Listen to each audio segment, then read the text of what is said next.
الحمد لله نحمده ونستعينه ونستغفره ونؤمن به ونتوكل عليه ونعوذ بالله من شرور أنفسنا ومن سيئات أعمالنا من يهده الله فلا مضل له ومن يضلله فلا هادي له ونشهد أن لا إله إلا الله وحده لا شريك له ونشهد أن سيدنا ومولانا محمدًا عبده ورسوله أما بعد فأعوذ بالله من الشيطان الرجيم بسم الله الرحمن الرحيم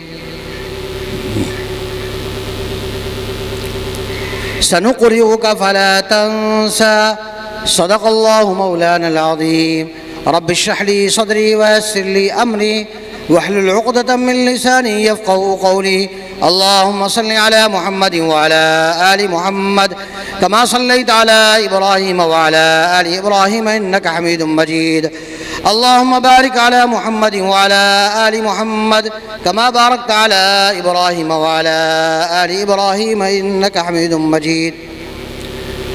اسٹیج پر رونق افروز حضرات علماء کرام، میرے سامنے تشریف فرما بستی تیسی کے غیور مسلمانوں اور مدرسہ تجوید القرآن تیسی کے عزیز طلبہ، اور جہاں تک میری آواز جا رہی ہو وہاں تک میری ماؤں اور بہنوں، آج صبح مجھے یہ معلوم ہوا کہ عزیزم عطا اللہ سلمہ جن کا تعلق شبول سے ہے، اور میرا بھی ایک گنا تعلق شبول سے ہے کہ میں جامع مسجد میں وہاں امامت کے فرائض انجام دیتا ہوں. یہ معلوم ہوا کہ انہوں نے حفظ قرآن مکمل کیا ہے اور آپ کو اس میں شرکت کرنی ہے. چونکہ میں جامع ام الہدیٰ پرسونی سے وابستہ ہوں اور یہ تدریس کا وقت تھا، اس لیے میں معذرت چاہ رہا تھا، لیکن عزیزم صفات اللہ سلمہ وغیرہ کا اصرار تھا کہ کچھ دیر کے لیے ہی صحیح آپ ضرور شرکت کریں، تو میں ان کی حوصلہ افزائی کے لیے یہاں حاضر ہو گیا ہوں. یہاں ہمارے بڑوں نے یہ حکم دے دیا کہ آپ کو 15-20 منٹ کچھ باتیں کرنی ہیں. یہ میرے لیے آزمائش بھی ہے اور میرے لیے امتحان بھی ہے. ہمارے بڑے یہاں تشریف رکھتے ہیں حضرت مولانا ہارون صاحب قاسمی دامت برکاتہم العالیہ، اور دیگر اساتذہ اور بستی کے غیور مسلمان یہاں تشریف رکھتے ہیں. میں زیادہ طویل گفتگو نہیں کروں گا. اس موقع پر چند گزارشات آپ حضرات کے سامنے اس امید سے رکھنا چاہوں گا کہ اللہ تعالیٰ ان باتوں پر ہمیں بھی، آپ کو بھی، اور جن لوگوں تک یہ آواز پہنچ رہی ہو سب کو عمل کرنے کی توفیق عطا فرمائے. سب سے پہلے تو میں عزیزم عطا اللہ سلمہ کو بہت بہت مبارکباد پیش کروں گا اور ان کے لیے دل سے دعائیں ہیں. اللہ تعالیٰ ان کو عامل حافظ بنائے، باعمل حافظ بنائے، اور اللہ تعالیٰ صرف حفظ قرآن ہی کی دولت نہیں بلکہ معانی قرآن کی دولت سے، مفاہیم قرآن کی دولت سے، اسرار قرآن کی دولت سے، رموز قرآن کی دولت سے نوازے. اور ان کے ساتھ ان کے والد صاحب جناب مزمل صاحب زید مزدو اور ان کے پورے خانوادے کو، اور ان کے بڑے بھائی حافظ صفات اللہ سلمہ کو، میں پورے گھرانے کو مبارکباد پیش کروں گا. واقعتاً بڑی خوشی کی بات ہے اور بہت ہی سنہرا موقع ہے. یہ خوشی اور یہ دولت ہر کسی کو نہیں ملتی ہے. یاد رکھیے گا، حفظ قرآن کی دولت کے سلسلے میں قرآن کریم کی ایک آیت نہیں ہے، کئی ایک آیات ہیں جن آیات سے حفظ قرآن کریم کی اہمیت معلوم ہوتی ہے، اور کئی ایک روایات ہیں جن روایات سے حفاظ قرآن کی اہمیت معلوم ہوتی ہے. میں جلدی کچھ مختصر اشارہ آپ کے سامنے کرتا چلوں گا. قرآن کریم کی جو آیت میں نے ابھی آپ کے سامنے پڑھی ہے اس میں اللہ تعالیٰ ارشاد فرماتے ہیں سنقرئک فلا تنسى، ان قریب یہ قرآن ہم آپ کو یاد کرا دیں گے، پڑھوا دیں گے، اور آپ یہ قرآن بھولیں گے نہیں. اس آیت کریمہ کا صاف اور سیدھا سا مطلب یہ ہے کہ قرآن کریم کے نزول کا ایک مقصد اس کو یاد کرنا ہے، زبانی یاد کرنا ہے، اور اس کو بھولنا نہیں. اس کا مطلب یہ ہوا کہ کائنات کے سب سے پہلے حافظ حضرت نبی کریم صلی اللہ تعالی علیہ وآلہ وسلم. آج ہمارا بچہ سال 2 سال میں حفظ کر لیتا ہے، لیکن نبی کریم صلی اللہ تعالی علیہ وسلم پر قرآن 23 برس کی مدت میں نازل ہوا. اس کے معنی یہ ہوئے کہ 23 برس میں پورا قرآن نازل ہوا اور حضور اکرم صلی اللہ علیہ وسلم کے سینے میں وہ جاگزی تھا، حضور پورے قرآن کے حافظ ہو چکے تھے۔ سنقرئک فلا تنسیٰ، ہم یہ قرآن آپ سے پڑھوائیں گے اور یہ قرآن آپ بھولیں گے نہیں۔ اس آیت کریمہ سے حفظ قرآن کی اہمیت کا ثبوت ہوتا ہے۔ اسی طریقے سے ایک دوسری آیت ہے سورہ قیامہ کی، اللہ تعالیٰ نے اس آیت کریمہ میں بھی حفظ قرآن کی طرف اشارہ کیا ہے۔ فرمایا کہ جب قرآن نازل ہو رہا تھا تو نبی کریم صلی اللہ علیہ وسلم جلدی جلدی پڑھتے تھے۔ آپ علیہ الصلوۃ والسلام کی زبان مبارک تیزی سے حرکت میں رہتی تھی۔ قرآن نے یہ کہا، اللہ نے ارشاد فرمایا لا تحرک بہ لسانک، اے نبی اپنی زبان کو جلدی جلدی نہ ہلائیے، ہم آپ کے لیے 3 کام کریں گے۔ ان علینا جمعہ، یہ قرآن ہم آپ کے سینے میں بٹھا دیں گے۔ علماء لکھتے ہیں کہ جمعہ کا مطلب ہے جمعہ فی الصدر، جمعہ فی القلب، یہ قرآن ہم آپ کے سینے میں بٹھا دیں گے، نکلے گا نہیں آپ کے سینے سے۔ فَإِذَا قَرَأْنَاهُ فَاتَّبِعْ قُرْآنَهُ، اور جب یہ قرآن ہم پڑھیں یعنی ہمارے فرشتے جبرائیل امین پڑھیں تو آپ اس پڑھنے کی پیروی کیجئے، ویسے ہی ویسے پڑھیے۔ کیا مطلب؟ یعنی یہ قرآن ہم آپ کی زبان سے جاری کروا دیں گے۔ نمبر 1 سینے میں بٹھا دیں گے، یہ ہے جمع، اور زبان پہ جاری کروا دیں گے، یہ ہے قرآن۔ اور پھر اسی پر بس نہیں، قرآن نے یہ کہا ثم علینا بیانہ، اور یہی نہیں کہ صرف الفاظ آپ کے سینے میں بٹھائیں گے، اس کے معانی کو، اس کے رموز و حقائق کو بھی ہم آپ کے سینے میں بٹھا دیں گے، اور اس کی زبان، آپ علیہ الصلوۃ والسلام کی زبان سے یہ قرآن ہم آپ کو جاری کروا دیں گے۔ آپ اس کا مطلب صحابہ کو سمجھائیں گے، اس کا مفہوم صحابہ کو بتائیں گے، اس کے نکات صحابہ کو بتائیں گے۔ ان آیات کریمہ میں اگر غور کریں تو علماء کے بیان سے یہ معلوم ہوتا ہے کہ جمعہ کا مطلب سینے میں قرآن بٹھانا، اس سے حفظ قرآن کی اہمیت معلوم ہوتی ہے کہ قرآن گویا اگر کوئی حفظ کر رہا ہے، اپنے سینے میں بٹھا رہا ہے، تو وہ کام کر رہا ہے جو نبی صلی اللہ علیہ وسلم کے لیے قرآن نے بیان کیا ہے۔ اس سے حفظ قرآن کی اہمیت ثابت ہوتی ہے۔ اسی طریقے سے میرے بھائیو بزرگو دوستو، قرآن کریم کی ایک تیسری آیت ہے جس سے حفظ قرآن کی اہمیت کا پتہ چلتا ہے۔ قرآن یہ کہتا ہے وَلَوْلَا نُزِّلَ الْقُرْآنُ عَلَى جُمْلَةٍ وَاحِدَةٍ لِنُثَبِّتَ بِهِ فُؤَادَكَ وَرَتَّلْنَاهُ تَرْتِيلًا، یہ قرآن ہم نے ایک مرتبہ میں نازل نہیں کیا، یہ قرآن ہم نے تھوڑا تھوڑا نازل کیا۔ کیوں؟ لِنُثَبِّتَ بِهِ فُؤَادَكَ، تاکہ اس قرآن کے مضمون کو ہم آپ کے سینے میں جما دیں۔ اس کا صاف مطلب یہ ہوا کہ قرآن کریم کے دھیرے دھیرے نازل ہونے کا مقصد، 23 برس کی مدت میں نازل ہونے کا مقصد یہ تھا کہ وہ مضمون نبی کریم صلی اللہ علیہ وسلم کے سینے میں بیٹھ جائے۔ یہ ساری آیتیں علماء نے حفظ قرآن کی اہمیت پر بتائی۔ اِنَّا نَحْنُ نَزَّلْنَا الذِّكْرَ وَإِنَّا لَهُ لَحَافِظُونَ، عام طور پہ اس کی حفاظت کا ترجمہ یہ کیا جاتا ہے حفاظت کرنے والے۔ علماء نے لکھا ہے کہ حفاظت الفاظ کی بھی ہوتی ہے، حفاظت معانی کی بھی ہوتی ہے، اور حفاظت لب و لہجے کی بھی ہوتی ہے۔ اللہ نے سب کی حفاظت کی ہے۔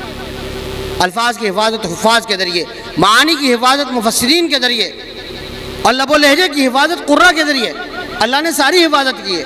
یہ ساری آیتیں حفظ قرآن کی اہمیت کے اوپر دلیل ہے۔ اس لیے میرے بھائیو بزرگو دوستو، یہ حفاظ قرآن بہت بڑے مرتبے والے ہیں۔ یہاں پہ جتنے لوگ بیٹھے ہوئے ہیں یہ سب عہد لے کر اٹھے کہ انشاءاللہ ہم بھی اپنے بچوں کو حافظ قرآن بنائیں گے، ضرور بنائیں گے۔ یاد رکھیے گا نبی کریم صلی اللہ علیہ وسلم نے حفاظ کو اللہ کا خاص طبقہ قرار دیا ہے کہ یہ حفاظ اللہ کے خصوصی لوگ ہیں، اللہ کے کریم طبقہ ہے یہ۔ فرمایا آقا عالم صلی اللہ علیہ وسلم نے ان للہ اہلین من الناس، یقیناً اللہ تعالیٰ کے کچھ خاص بندے ہیں۔ صحابہ نے پوچھا من ہم یا رسول اللہ، اے اللہ کے نبی صلی اللہ علیہ وسلم وہ اللہ کے خاص بندے کون ہیں؟ فرمایا نبی کریم صلی اللہ علیہ وسلم اہل القرآن و خاصتہ، وہ قرآن حفظ کرنے والے ہیں اللہ کے خاص بندے۔ آپ غور کیجئے کہ اللہ کا خاص بندہ حافظ قرآن کو قرار دیا گیا ہے، یہ ایک فضیلت۔ اور اسی طریقے سے میرے بھائی اگر کوئی آدمی قرآن پڑھتا ہے تو وہ دراصل اللہ تعالیٰ سے ہم کلامی کا شرف حاصل کر رہا ہے، وہ اللہ سے بات کر رہا ہے۔ یہ ہم کلامی کا شرف اللہ تعالیٰ نے حضرت موسیٰ کو دیا تھا علیہ الصلاۃ والسلام۔ حضرت موسیٰ علیہ السلام کو کلیم اللہ کہا جاتا ہے، لیکن روایت یہ بتاتی ہے کہ جب قرآن حفظ کرنے والا کوئی آدمی قرآن پڑھتا ہے، قرآن یاد کرتا ہے، تو اللہ تبارک و تعالیٰ سے ہم کلامی کرتا ہے، اللہ سے بات کرتا ہے۔ وہ فرمایا حدیث شریف میں نبی کریم صلی اللہ علیہ وسلم نے اذا احب احدکم ان یحدث ربہ فلیقرأ القرآن، جب تم میں سے کسی کو دل چاہے کہ وہ اپنے رب سے بات کرے تو قرآن پڑھنے لگے۔ آپ دیکھیے مدرسوں کے اندر ایک بچہ، چھوٹا سا بچہ، 10 سال کی عمر کا بچہ، 15 سال کی عمر کا بچہ، وہ صبح سے لے کر شام تک قرآن اس کی زبان پہ جاری رہتا ہے۔ اس کا مطلب یہ ہے کہ وہ اللہ سے بات کر رہا ہے۔ یہ کتنا بڑا اعزاز ہے، یہ کتنا بڑا اعزاز ہے، آپ اندازہ لگا سکتے ہیں۔ اسی طریقے سے میرے بھائیوں، اللہ تعالیٰ نے حفاظ قرآن کو اپنا دوست قرار دیا ہے۔ کہا ہے کہ حفاظ قرآن سے دوستی کرنے والے اللہ کے دوست ہیں، اور جو حفاظ قرآن سے دشمنی رکھے وہ اللہ کے دشمن ہیں۔ فرمایا آقا دو عالم صلی اللہ علیہ وسلم نے، حملۃ القرآن اولیاء اللہ، قرآن کے حفاظ اللہ کے دوست ہیں۔ فمن عاداہم عاد اللہ، جو دشمنی رکھے گا حفاظ قرآن سے وہ اللہ سے دشمنی رکھے گا۔ ومن والاہم فقد وال اللہ، اور جو حفاظ کرام سے دوستی رکھے گا وہ اللہ سے دوستی رکھے گا۔ یہ حدیث سنیے اور سوچئے کہ آج ہم لوگوں کا کیا حال ہے۔ ہم لوگ جو ہے نا حفظ قرآن کو فضول بناتے ہیں اور یہ کہتے ہیں کہ اس کو ویسے ہی رٹ لینے سے کیا فائدہ ہوتا ہے۔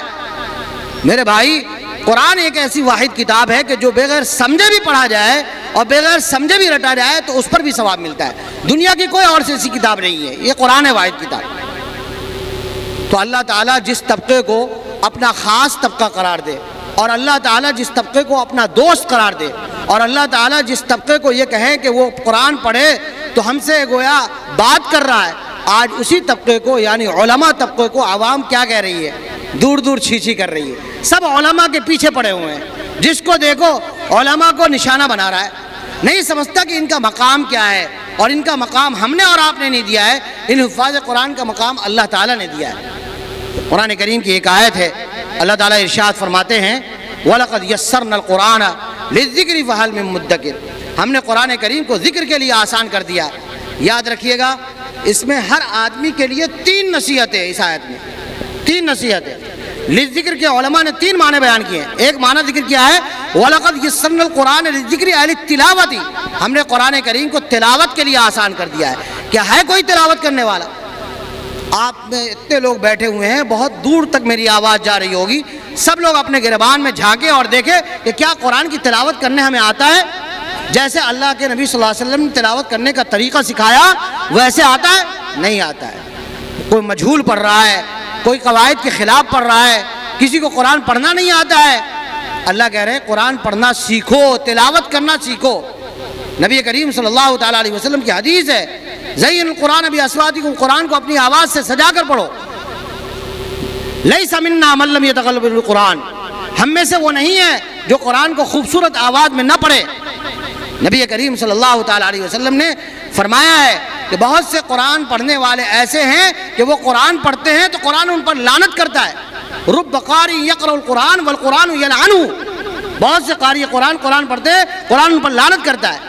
اس کا مطلب یہ ہوا کہ قرآن کا سب سے پہلا حق یہ ہے کہ ہم اس کو دیکھ کر صحیح طور پہ تلاوت کرنے والے ہو جائیں، یعنی ناظرہ پڑھنے آ جائیں۔ اس حفظ قرآن کی مجلس میں بیٹھے ہوئے ہیں بہت سے ایسے لوگ ہوں گے جن کو قرآن پڑھنا نہیں آتا ہوگا، عہد کر کے اٹھیے کہ قرآن ہمیں دیکھ کر پڑھنے آنا چاہیے، تجوید کی رعایت کے ساتھ، مخارج کی رعایت کے ساتھ کریں گے انشاءاللہ۔ یہ پہلا حق ہے قرآن کو دیکھ کر پڑھنے آنا چاہیے۔ دوسرا حق للذکری کا معنی حضرات اہل علم نے لکھا ہے للذکری یعنی للحفظ، قرآن کریم حفظ ہونا چاہیے۔ اللہ کہتے ہیں کہ ہم نے قرآن کریم کو حفظ کرنے کے لیے آسان کر، تلاوت کرنے کے لیے آسان کر۔ کتنا آسان ہے! گاؤں کی ایک بوڑھی ماں جس کو صحیح اردو بولنا بھی نہیں آتا ہے، بھانت بھانت کی زبان بولتی ہے، لیکن اگر وہ قرآن پڑھنے کے لیے تیار ہوتی ہے، کوششیں کرتی ہے، اللہ اس کی زبان پر بھی قرآن جاری کروا دیتا ہے۔ نہیں کرواتا؟ کوئی بنگلہ بول رہا ہے، کوئی تیلگو بول رہا ہے، کوئی اور زبان بول رہی ہے، لیکن جب وہ قرآن پڑھتے ہیں اللہ اس کے قرآن اس کی زبان پر جاری کرواتے ہیں۔ للتلاوہ کا مطلب یہی ہے۔ حفظ قرآن کی 2 صورتیں ہوتی ہے، یاد رکھیے گا۔ ایک صورت یہ ہے کہ آدمی کو مکمل حفظ قرآن کر لے، 30 پارہ، یہ تو بہت بڑی فضیلت کی بات ہے، جیسے ماشاءاللہ عطا اللہ بابو نے کیا۔ لیکن اس کے علاوہ بھی آدمی کو کچھ صورتیں حفظ ہونی چاہیے۔ یہ سب کے لیے بول رہا ہوں یہ نصیحت، کچھ صورتیں، کچھ پارے حفظ ہونے چاہیے۔ آپ بتائیں قرآن کریم پڑھنا نماز کے اندر فرض عین ہے، فرض ہے۔ تلاوت قرآن نماز کے اندر فرض ہے۔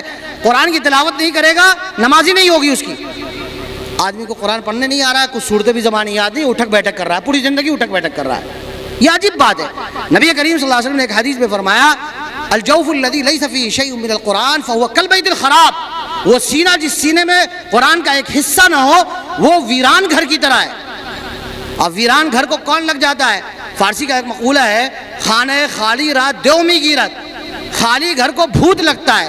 کیا مطلب؟ شیطان اس پر مسلط ہو جاتا ہے، وہ شیطان پھر اس سے جو چاہتا ہے گناہ کرواتا ہے۔ اس لیے اس حفظ قرآن کی مجلس میں دوسرا پیغام میں آپ کو یہ دے رہا ہوں کہ ایک تو للذکری للتلاوتی، تلاوت بھی سیکھیے، دوسرا للحفظی، اللہ نے قرآن کو یاد کرنے کے لیے، زبانی یاد کرنے کے لیے آسان کر دیا، کچھ صورتیں زبانی یاد کریں۔ سب لوگ کوشش کریں اما پارا زبانی یاد ہو، اما پارا زبانی مکمل نہیں یاد ہو، نصف اما پارا یاد ہو، نصف اما پارا نہ یاد ہو، لاش کا ربو یاد ہو، لاش کا ربو یاد نہ ہو، کم سے کم سورۃ الفیل سے لے کر سورۃ الناس تک تو ہر ایک کو یاد ہونا چاہیے۔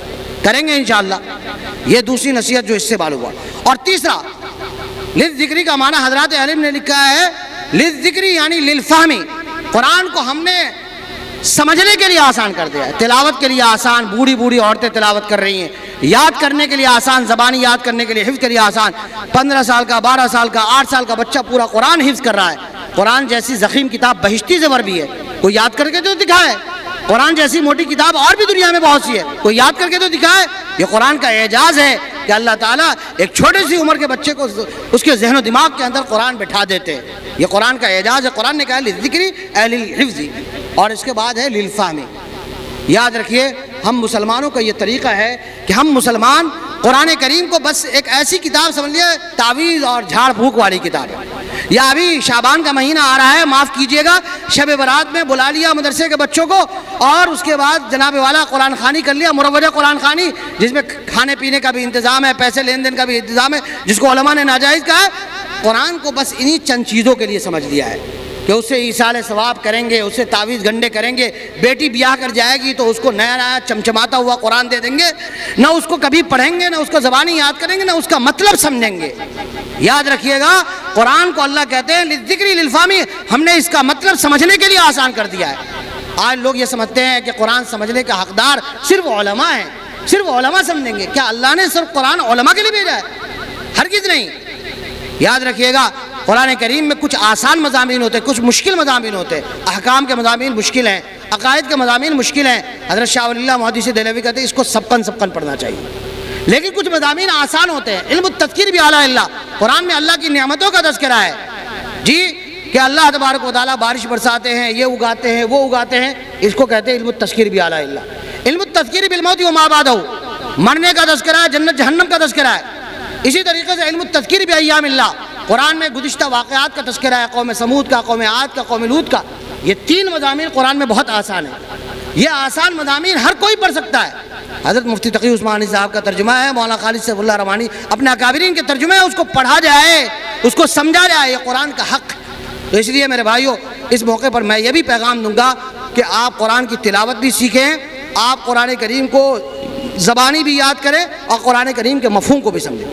یاد رکھیے گا، یہ جو حافظ قرآن ہیں، ان کا اتنا رتبہ اونچا ہے کہ نبی کریم صلی اللہ تعالیٰ علیہ وسلم نے ایک حدیث میں فرمایا من قرأ القرآن وعمل بما فيه البس والداه تاجا یوم القیامہ ضوء احسن من ضوء الشمس لو كانت في الدنيا، کہ قرآن کریم حفظ کرنے والا اللہ تبارک و تعالیٰ قیامت میں اس کے والدین کو سورج سے زیادہ روشن تاج پہنائیں گے۔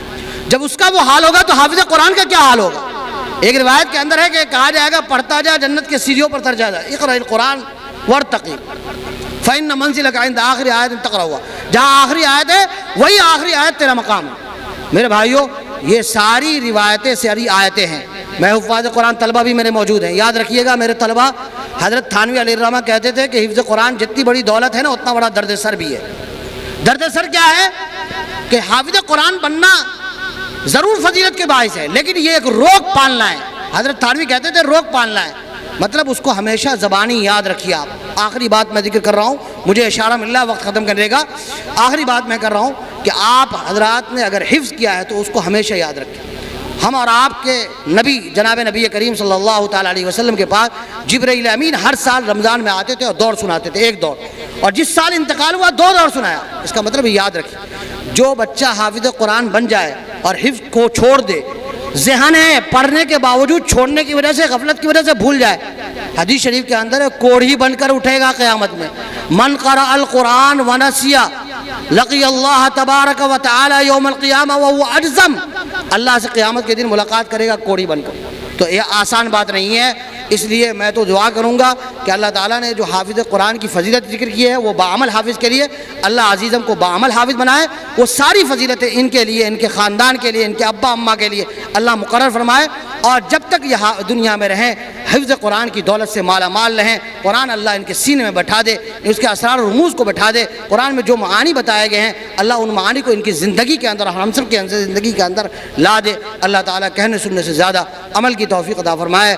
وآخر دعوانا الحمدللہ رب العالمین۔